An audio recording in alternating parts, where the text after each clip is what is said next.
So yun what's up at good day sa inyo lahat mga boss repa. Maglilinis nga pala tayo today ng crankcase or crankshell. Preparing lang muna tayo mga boss repa para mas madali siyang i-regreaser mamaya. Kaya dito mapapansin nyo napakakapal ng ng dumi. Bali iba't ibang klaseng kontaminasyon ng meron yung makina na yan mga boss repa. Siguro meron na yung lupa, grasa, langis, at kung ano-ano pang mga kumapit na dyan mga boss. Kaya tamang kiskis kutkut lang muna ako ng mga nakakapit dyan para madali na siyang i-degreaser mamaya. Siyempre mga boss, nakakatamad hawakan at i-build tong makina na to kung sobrang dumi naman. Siyempre, puro bago yung mga pesang ikakabit natin dyan. Kaya mas panatag ka kung malinis yung crankcase na pagkakabitan ng mga bagong pyesa, di ba? At dito, medyo nahirapan din tayong tanggalin yung sa isang makinang lilinisin natin. Nahirapan na akong tanggalin yung stator. Paano ba naman kasi mukhang nalubog to sa baha at yung mga tornilyo niya, pagka itatanggalin ko na, wala na, hindi na matanggal. Kumbaga, bilog na yung mga ulo niya, mga boss. At finally, natanggal na natin at nabaklas na, mga boss. Hinamitan lang natin yan ng mahiwagang blowtorch. At syempre dito, applyan na natin ng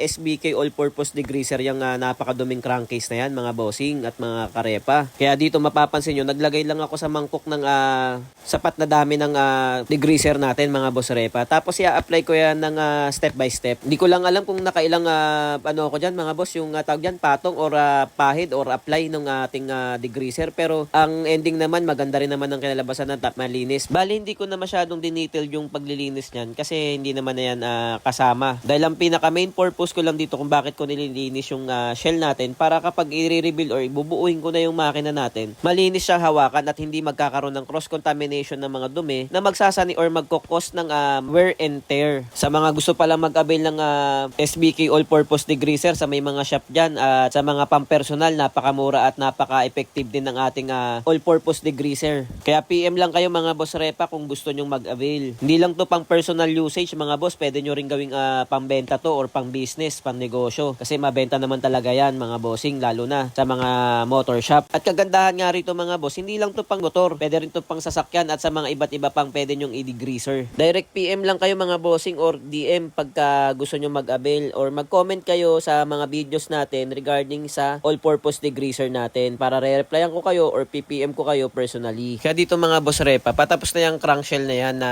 paggawa sa atin. Yung isa, hindi ko na muna masyadong pinagtuunan ng pansin kasi medyo matagal pa rin naman yan bubuuhin. At isa pa, yung isang shell, merong pintura kaya nahirapan tayong tanggalin yan. Sa susunod na lang yan. At ayun na nga mga boss repa, tapos na at ito na ang final product natin. I-comment nyo na lang mga boss sa comment section kung anong masasabi nyo dito sa final product natin. Hindi pa yan well detailed mga bossing